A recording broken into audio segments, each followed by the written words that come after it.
नमस्कार, देशोन्नती संपादकीयमध्ये मी ऐश्वर्या शिंदे आपलं स्वागत करते। सत्ताधारी नेत्यांच्या आशीर्वादाने फोफावणारी गुंडगिरी आजकाल बीड पॅटर्न म्हणून ओळखली जाते।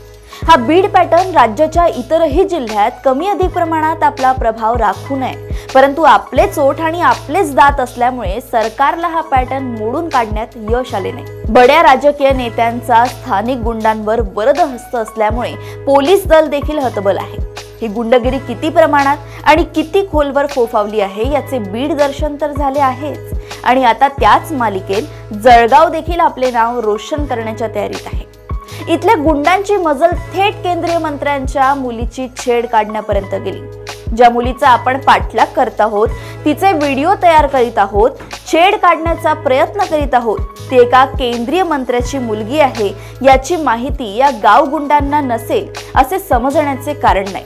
कारण हे गावगुंड राजकीय कार्यकर्ते म्हणून मिरवतात आणि सध्या सत्तेत असलेल्या एका राजकीय पक्षाशी संबंधित आहे।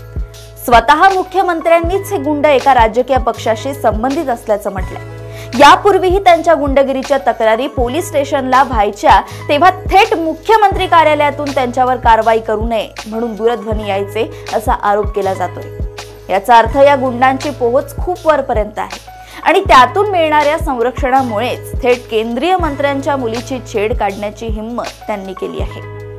एका केंद्रीय मंत्र्यांची मुलगीच जिथे सुरक्षित नाही, तिथे सर्वसामान्यांच्या मुलींनी कुणाकडून सुरक्षेची अपेक्षा करावी? वर्तमान मुख्यमंत्र्यांनी त्यांच्याकडे गृह खातेही आहे।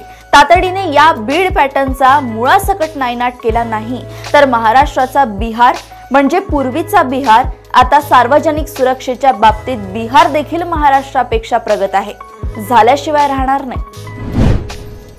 अशाच राजकीय घडामोडी व अपडेट सोबत पुन्हा भेटूया देशोन्नती संपादकीयमध्ये। बघत रहा देशोन्नती। नमस्कार।